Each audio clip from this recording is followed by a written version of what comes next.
नमस्कार, एनटिभी कोलपुर समाचारमा स्वागत छ। म पुरुषोत्तम सापकोटा। सुरुमा प्रमुख समाचार।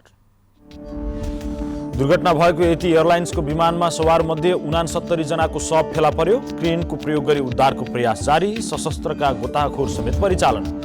माघे संक्रान्ति पर्व देशभर मनाइयो। आज स्नान, दान, व्रत, ध्यान गर्नाले पुण्य प्राप्त गरी मनोकामना पूर्ण हुने जनविश्वास।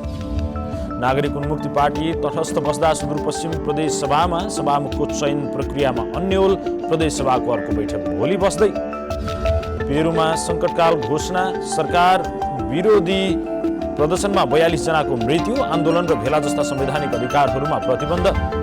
र प्रधानमन्त्री कप राष्ट्रिय T20 महिला क्रिकेटमा एपीएफ क्लब र मधेस प्रदेश विजयी। दोस्रो खेलमा दोस्रो जित हात पार्दै एपीएफ समूह A को शीर्ष स्थानमा।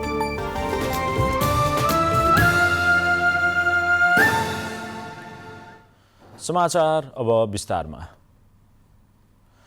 सेती नदीको खोजमा दुर्घटना भएको एटी एयरलाइन्सको विमानमा सवार मध्ये 69 जनाको शव फेला परेको छ। सेती नदीको खोजमा धेरै तल विमान खसेका कारण क्रेनको प्रयोग गरी उद्धारको प्रयास पनि जारी रहेको कास्कीका सहायक प्रमुख जिल्ला अधिकारी अनिल साईले जानकारी दिनुभएको छ। उहाँका अनुसार पोखरामा रहेको गण्डकी अस्पतालमा 31 जनाको शव पुर्याइएको छ। 68 जना यात्रु र 4 जना चालक दलका सदस्यसहित काठमाडौँबाट पोखराका लागि उडेको विमान पोखरामा अवतरण गर्ने तयारीका क्रममा सेती नदी खोजमा खसेको हो। जहाजमा 68 जना यात्रुसहित 4 जना चालक दलका सदस्य गरी 72 जना रहेका थिए, जसमध्ये 57 जना नेपाली र 15 जना विदेशी रहेको खुलेको छ। एटी एयरलाइन्सको विमान दुर्घटनाको छानबिन गर्न सरकारले 5 सदस्यीय छानबिन दुर्घटना जाँच आयोग गठन गरेको छ। आज दिउँसो बसेको मन्त्री परिषदको आकस्मिक बैठकले दुर्घटनाको कारण पहिचान गर्न र आगामी दिनमा त्यस्ता दुर्घटना हुन नदिन पूर्व सचिव नगेन्द्र घिमिरेको संयोजकत्वमा 5 सदस्यीय आयोग गठन गरेको हो। साथै सरकारले पोखरा जहाज दुर्घटनाप्रति दुःख व्यक्त गर्दै भोलि एक दिन देशभर सार्वजनिक बिदा दिने घोषणा गरेको छ। यसैगरी विमान दुर्घटनामा परेर ज्यान गुमाउनेहरूको शव पोखरा स्वास्थ्य विज्ञान प्रतिष्ठान अन्तर्गतको गण्डकी मेडिकल कलेज पश्चिमाञ्चल क्षेत्रीय अस्पतालमा शनाखत गर्न थालिएको छ। विमानमा रहेका यात्रीका आफन्त तथा परिवारका सदस्यहरूलाई देखाएर शवको शनाखत गर्न लागि अस्पताल प्रशासनले जनाएको छ। आज देशभर माघे संक्रान्ति र माघी पर्व मनाइएको छ। यस पर्वलाई थारू समुदायले नयाँ वर्षका रूपमा मनाउने गर्दछन्। मगर समुदायले पनि यसलाई आफ्नो मुख्य चाडका रूपमा धुमधामका साथ मनाउने गर्दछन्। हिमाल, पहाड, तराईमा बसोबास गर्ने क्षेत्री, बाहुन, राई, मगर, लिम्बू, नेवार, गुरुङ लगायतका जात जातिले यस पर्वलाई आफ्नो परम्परा, भिन्न भिन्न विशेषता र प्रकृतिले मनाउने गर्दछन्। सूर्य धनु राशिबाट मकर राशिमा प्रवेश गर्ने संक्रान्ति भएकाले माघ 1 गतेलाई मकर संक्रान्ति पनि भन्ने गरिन्छ। माघ 1 गतेदेखि उत्तरायण सुरु हुने दिनभन्दा रात छोटो हुँदै जान्छ। आज बिहानै तीर्थस्थलमा गई स्नान गरेर तिल दान गर्नाले सुन दान गरे सरहको पुण्य प्राप्त हुने धार्मिक विश्वास रहेको छ। अहिले पश्चिम नेपालका थारू समुदायमा माघीको उल्लास छाएको छ। कैलाली, कञ्चनपुर लगायतका थारू बस्तीमा माघीको रमाइलोले थारू बस्ती उल्लासमय बनेका हुन्। बिहानै नुहाई गरी दिउँसोदेखि मघौटा नाच नाच्दै बस्तीहरूमा रौनकता आएको छ। थारू समुदायले माघ 1 गतेलाई नयाँ वर्षको रूपमा मनाउने गरेका छन्। घरको मूली छान्नेदेखि गाउँको अगुवा चुन्नेसम्मको काम यही महिनामा गर्ने गरिन्छ। गाउँको सामाजिक परम्पराको निर्णयदेखि घर छुट्टी भिन्न हुने बारेमा पनि निर्णय गर्ने भएकाले नयाँ वर्षको रूपमा मनाउने गरिएको हो। माघ पर्वलाई नयाँ वर्षको रूपमा मनाउने चलन सदैवदेखि चल्दै आएको थारू बुद्धिजीवी शेरबहादुर चौधरीले बताउनुभयो। माघीबाट नै कुनै पनि नयाँ योजना बनाउने, गाउँभरिको अगुवा छान्ने, भलमनसा छान्ने, चौकीदारी छान्ने र गाउँमा पर्ने आउने समस्याहरूको सबै बनाउने तरिका चाहिँ या सुरुवात गर्ने यही माघी भएको कारणले नयाँ वर्षको रूपमा मानिन्छ। थारू समुदायको माघ सबैभन्दा ठुलो पर्व हो। घरबाट टाढा गएकाहरू यही पर्व मनाउन घर फर्किने गर्छन्। थारू समुदायको माघ लक्षित आफ्नै कला, संस्कृति र परम्परा छ। थारू समुदायमा मघौटा गीत गाउने चलन पनि छ। पुराना पुस्ताले अझै पनि थारू परम्परा अनुसारको गीत गाउने गरेका छन्, तर नयाँ पुस्ताले यो संस्कृतिको अपनत्व लिन सकिरहेका छैनन्, जसले गर्दा संस्कृति लोप हुने अवस्थामा पुगेको छ। हरि लाला रे हरि भाइ मरे छुटला, बहिन मरे छुटला, छुटला बाप महातारी, लाला राई पिहा सँगै करलु बिहा। 2057 साल साउन 2 गते तत्कालीन सरकारले कमैया मुक्त घोषणा गर्यो। त्यसपछि कमैया बस्ने र बसाल्ने क्रम घट्यो। त्यति बेला सरकारी तथ्याङ्क अनुसार देशभर 18,291 परिवार कमैया थिए। दाङ जिल्लामा मात्रै पछिल्लो पटक सङ्कलन गरिएको लगत अनुसार 25,000 बढी परिवार भूमिहीन दलित, भूमिहीन सुकुम्बासी रहेको देखिएको छ। विगतमा जस्तो कमैया बस्ने, कमलरी लगाउने चलन हटिसकेको शिक्षक देवकुमारी चौधरीले बताउनुभयो। कमैया कमलरीहरूलाई छोड्ने र त्यसबेला जिम्मा दिने, आफ्नो खेतबारीको जिम्मा दिने चलन पनि थियो। अहिले चाहिँ यो राख्ने चलन पनि छैन कमैया कमलरिया। थारू समुदायभित्रको मौलिक र लोकतान्त्रिक प्रक्रिया अझै जीवित छ। यो परम्पराका राम्रा पक्ष संरक्षण गर्न जरुरी छ। दशरथ घिमिरे, नेपाल टेलिभिजन, लुम्बिनी प्रदेश, दाङ। माघीको अवसर पारेर बर्दियाको ऐतिहासिक ठाकुर बाबा मन्दिर परिसरमा मेला सुरु भएको छ। हिजोदेखि सुरु भएको मेला आज माघे संक्रान्तिका दिन मानिसहरूको भव्य उपस्थिति रहेको थियो। 5 दिनसम्म लाग्ने परम्परागत माघी मेलामा छिमेकी जिल्ला दाङ, बाँकेसहित कैलाली, कञ्चनपुर, सुर्खेत र नजिकैको छिमेकी राष्ट्र भारतबाट समेत ठाकुर बाबा मन्दिरको दर्शन गर्न र मेला भर्न भक्तजनहरू आउने गरेका छन्। मेलामा स्थानीय व्यापार व्यवसायको प्रवर्धन, सांस्कृतिक कार्यक्रम र मनोरञ्जनात्मक गतिविधिहरू भइरहेका छन्। ठाकुर बाबा मन्दिर 300 वर्ष अघि मल्लकालमा किसानले खेत जोत्ने क्रममा अष्टभुजा पोषण विष्णु र हनुमान भगवानको ढुङ्गाको मूर्ति फेला परेको र उचाल्न नसकेपछि त्यहीँ राखिएको धार्मिक किम्वदन्ती छ। देशभर आज माघी पर्व मनाइएको छ। विशेष गरी थारू समुदायले माघी पर्वलाई नयाँ वर्षका रूपमा धुमधामका साथ मनाउने गर्दछन्। यसै सन्दर्भमा आज हामीले माघी पर्व कसरी मनाउँदै हुनुहुन्छ भनेर कैलालीका केही थारू समुदायलाई सोधेका छौँ। हेरौँ आजको आवाजमा।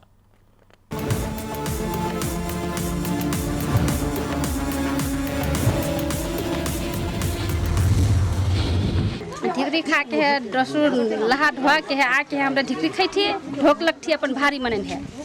हमरा ढोक लगती है, गंजी खाई थी, तरुल खाई थी, और का खाई थी, चाउर छुटी हमरे, चाउर छुअल चाउर हमरे, ये माघी में छुअल चाउर हमरे लहा के आके छू के है, वो चाउर हमरे अपन बेटिन है देती, अपन बहन बेटिन है। ये चौधरी, ये हमारे चौधरी समाज में काबा गांव भरी पूरा चौधरी पहाड़ी समाज हमरे एक के हुई थे। सब कुजहने भेला करे थी एक रोजा, तब मैं माघ के 12-13 गटे हुरा खेल के कठाई चौधरी के हुरा खेल। तब हमारी रामपुर गांव में चौकीदरवा फे ओहे बा, बरघर फे ओहे बा, भमलसा फे ओहे। जब मैं मोरे जिम्मा में बा, अब 10-12 गटे मैं अपन अब गांव के कहल अनुसार आप बैठो कहीं थे आप ना नहीं थे मोर छोरम कह के सोच ली हटू काल सुअर मरले रात के गीत गैली धमार और जाके रात भर राम रमैया कर ली ना।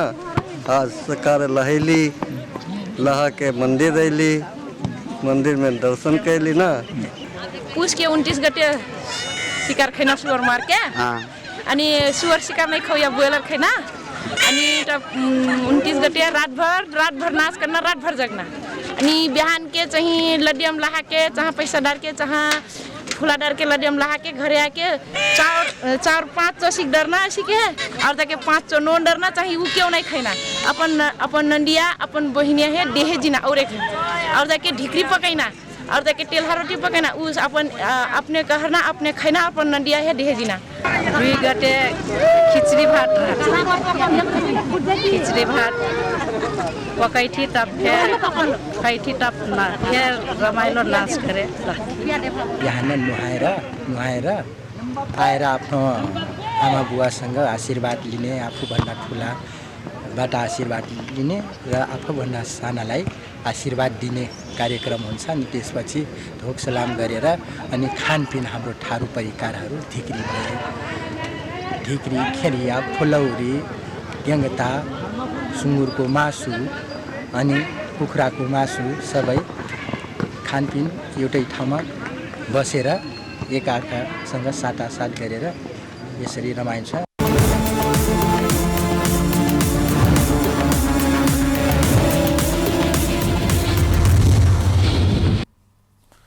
समाचारको क्रम जारी नै छ। अहिलेलाई एकैछिनको विश्राम।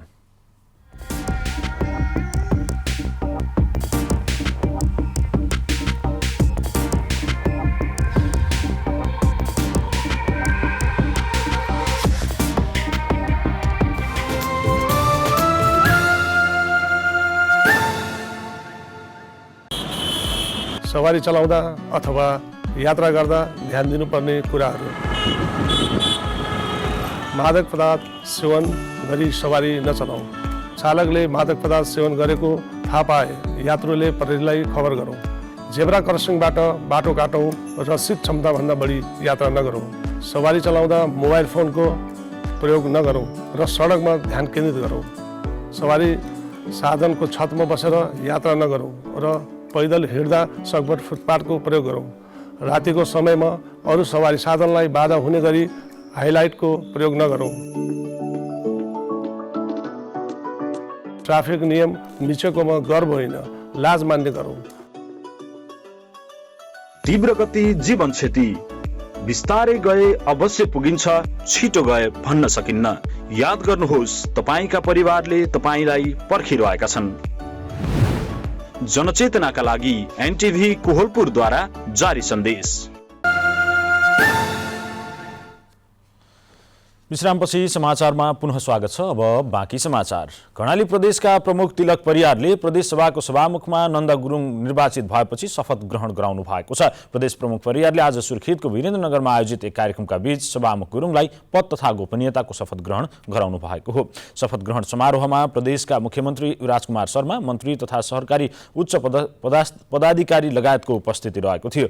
सभामुख गुरुङले आजै प्रदेश सभा सचिवालयमा आफ्नो पदभार ग्रहण गर्नु भएको छ। यसअघि आजै कर्णाली प्रदेशको सभामुख पदमा सत्ता गठबन्धनका तर्फबाट एमालेका गुरुङ निर्वाचित हुनु भएको थियो। प्रदेश सभाको दोस्रो कार्यकालको पहिलो अधिवेशनको तेस्रो बैठकले सभामुखमा गुरुङलाई बहुमतले निर्वाचित गराएको हो। 40 सदस्यीय प्रदेश सभाको बैठकमा उपस्थित 38 जना मध्ये गुरुङको पक्षमा 24 जनाले मतदान गर्नु भएको थियो।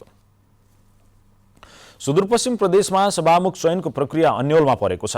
सुदूरपश्चिम प्रदेश सभामा हिजो पनि सभामुख चयन हुन सकेन। सभामुख चयनका लागि बिहिबार भएको मतदानमा कुनै पनि उम्मेद्वारले आवश्यक मत ल्याउन नसकेपछि हिजो फेरि मतदान भएको थियो।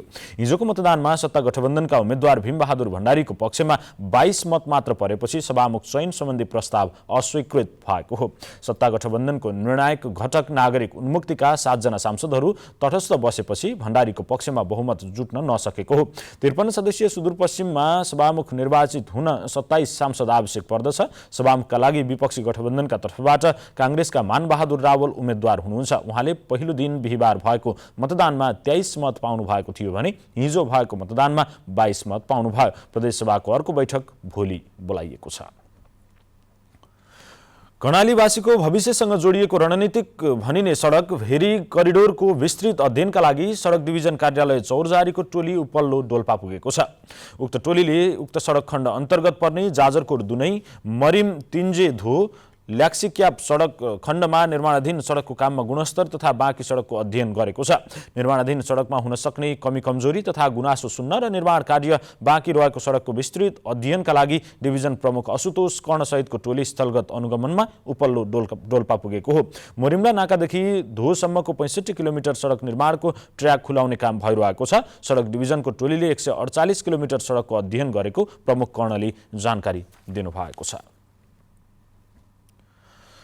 मुटु शरीरको संवेदनशील अङ्ग भएकाले यसको सुरक्षा आवश्यक हुने गर्दछ। मुटुको समय समयमा चेक जाँच गर्नुपर्ने चिकित्सकहरू बताउने गर्दछन्। यसैलाई मध्यनजर गरेर गुल्मी जिल्लाको इस्मा गाउँपालिकाले 60 वर्ष माथिका नागरिकको निशुल्क मुटु परीक्षण शिविर सम्पन्न गरेको छ। गुल्मी जिल्लाको इस्मा गाउँपालिकाले माघे संक्रान्तिको अवसर पारेर एक दिने मुटु परीक्षण सम्बन्धी स्वास्थ्य शिविर गरेको छ। गाउँपालिका भित्रका दीर्घरोगी, अपाङ्ग र 60 वर्ष माथिका नागरिकको निशुल्क मुटु परीक्षण गरेको हो। गाउँपालिकाको वडा नम्बर 2 को छल्दीमा सम्पन्न निशुल्क मुटु रोग परीक्षणमा पालिका भित्रका नागरिकहरूको सहभागिता रहेको थियो। गाउँमै मुटु रोगको परीक्षण गर्न पाउँदा बिरामीहरू खुसी भएका थिए। यही सेवा लिन पाल्पा, बुटवल, काठमाडौँसम्म पुग्नुपर्ने बाध्यतामा रहेकाले अहिले घर छेउमै चेक जाँच गराउन पाउँदा बिरामीहरू खुसी भएका थिए। एकदम खुसी लाग्यो। इस्मा गाउँपालिकाले आज मुटु रोग विशेषज्ञ डाक्टर साहबहरूलाई बोलाएर पाल्पा, बुटोलमा हुने सुविधा यही हाम्रो चाहिँ गाउँघरमै पाएकोले हामी एकदम खुसी छौँ। खुसी लागेको छ। भैरवा गएर औषधि चलाइरहेको थिएँ, अहिले 2 महिना भयो तमगासबाट चलाएको। अब यहाँ आएछ भन्दा आज खुसी लागेर आइयो। सधैँ आए त 6-6 महिना आए पनि कति सुविधा हुँदो। हामीलाई उहाँ जान एउटा साथी चाहिन्छ, पैसाको पनि जुगाड पुर्याउनु पर्यो। यहाँ त कोही नआए पनि आइन्छ के हामी त।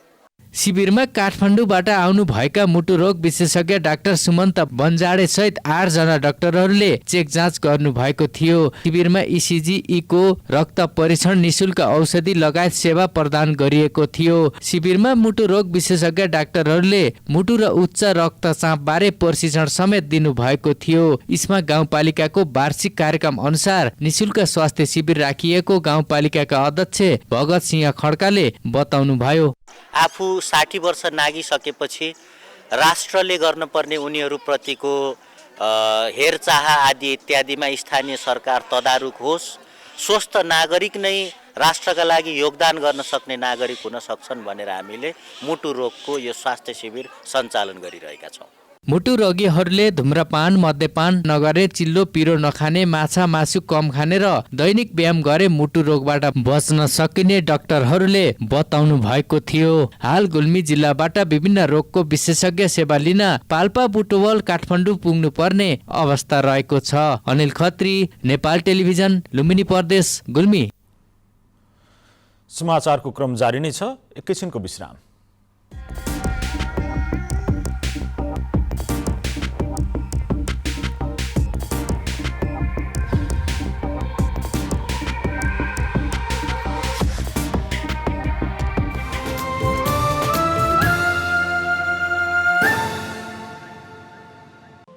केही नयाँ, केही फरक।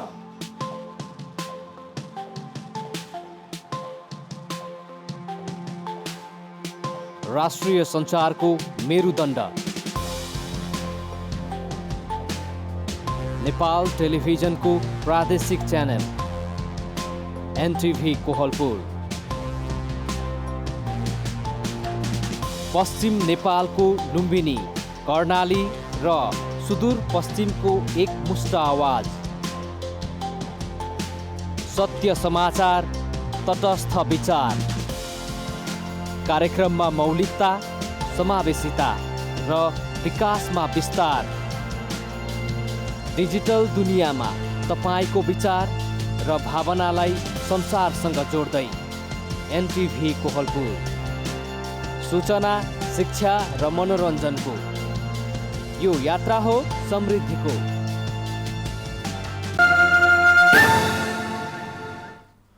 तपाईँ एनटिभी कोहलपुर हेर्दै हुनुहुन्छ। अब बाँकी समाचार। पाल्पाका किसानलाई अकबरे खुर्सानी गोडमेल, काटछाँड तथा मलखाद व्यवस्थापन सम्बन्धी तालिम दिइएको छ। रिब्दीकोट गाउँपालिका अन्तर्गत विभिन्न वडामा रहेका कृषकहरूका लागि तालिम प्रदान गरिएको हो। रिब्दीकोट गाउँपालिकाको कृषि तथा पशु उद्यमशीलता विकास परियोजना अन्तर्गत हेफर प्रोजेक्ट, नेपालको आर्थिक तथा ग्रामीण आर्थिक विकास सङ्घ रेडाको प्राविधिक सहयोगमा तालिम प्रदान गरिएको हो। कृषकलाई अकबरे खुर्सानीसँगै अन्य तरकारी लगाउँदा मल, बिउ, विषादी प्रयोग र जैविक रूपमा गर्न सकिने उपचारका बारेमा समेत जानकारी दिइएको छ। अब अन्तर्राष्ट्रिय समाचार।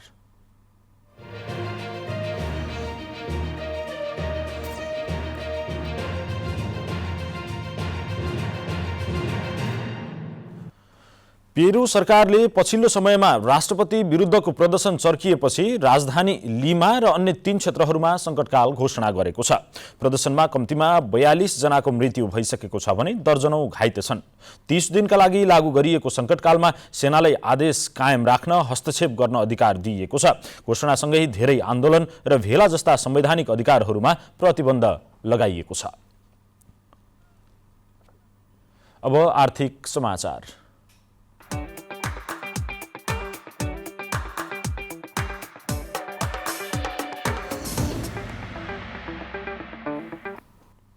सुनको मूल्य आज तोलामा 1100 रुपियाँले बढेर कारोबार भयो। कारोबार हुने हप्ताको पहिलो दिन आज सुन तोलामा 1100 रुपियाँले बढेर 1,05,000 रुपियाँमा कारोबार भएको छ। यस्तै आज चाँदीको मूल्य तोलामा 25 रुपियाँले बढेर 1,390 रुपियाँमा कारोबार भएको नेपाल सुनचाँदी व्यवसायी महासङ्घले जनाएको छ।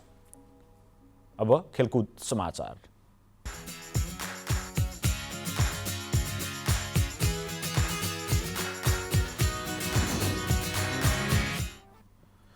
इटहरीमा जारी प्रधानमन्त्री कप महिला T20 क्रिकेट प्रतियोगितामा नेपाल एपीएफ क्लबले लगातार दोस्रो जित निकालेको छ। दोस्रो जित निकाल्ने क्रममा एपीएफले आज बागमतीमाथि 53 रनको जित निकालेको हो। एपीएफले दिएको 137 रनको लक्ष्य पछ्याएको बागमती 20 ओभरमा 9 विकेट गुमाएर 83 रनमा समेटियो। यसअघि पहिले ब्याटिङ गरेको एपीएफले 20 ओभरमा 4 विकेटको क्षतिमा 136 रन बनाएको थियो।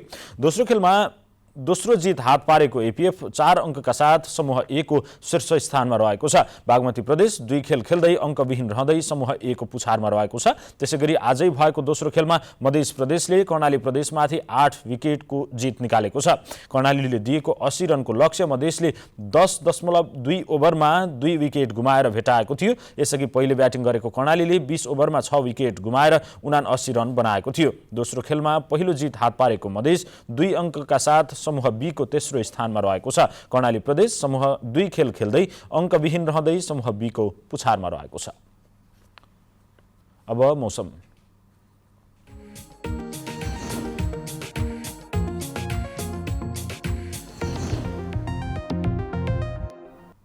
आज प्रदेश 1 मध्य प्रदेश लगायत बागमती प्रदेशको पहाडी भूभागमा आंशिक बदली रही बाँकी भूभागमा मौसम सामान्यतया सफा रहेको छ। आज राति पनि देशका पहाडी भूभागमा आंशिकदेखि सामान्य बदली रहने पूर्वानुमान छ। अब मौसम सम्बन्धी थप विवरण।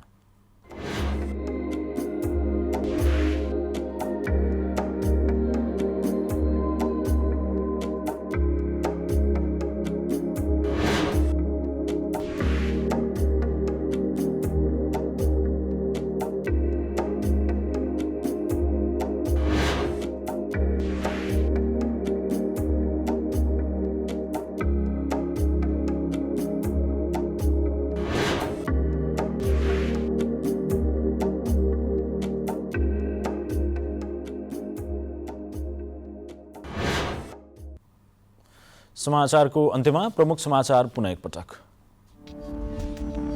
दुर्घटना भएको एटी एयरलाइन्सको विमानमा सवार मध्ये 69 जनाको शव भेटियो। क्रेनको प्रयोग गरी उद्धार प्रयास जारी। सशस्त्रका गोताखोर परिचालन। माघे संक्रान्ति पर्व देशभर मनाइयो। आज स्नान दान व्रत ध्यान गर्नाले पुण्य प्राप्त गरी मनोकामना पूर्ण हुने जनविश्वास। नागरिक उन्मुक्ति पार्टी तटस्थ बस्दा सुदूरपश्चिम प्रदेश सभामा सभामुख चयनको प्रक्रिया अघि बढेन। प्रदेश सभाको अर्को बैठक भोलि बस्दै। पेरुमा संकटकाल घोषणा। सरकार विरोधी प्रदर्शनमा 42 जनाको मृत्यु। आन्दोलन र भेला जस्ता संवैधानिक अधिकारहरूमा प्रतिबन्ध। र प्रधानमन्त्री कप राष्ट्रिय T20 महिला क्रिकेटमा एपीएफ क्लब र मध्य प्रदेश विजयी। दोस्रो खेलमा दोस्रो जित हात पार्दै एपीएफ समूह ए को शीर्ष स्थानमा।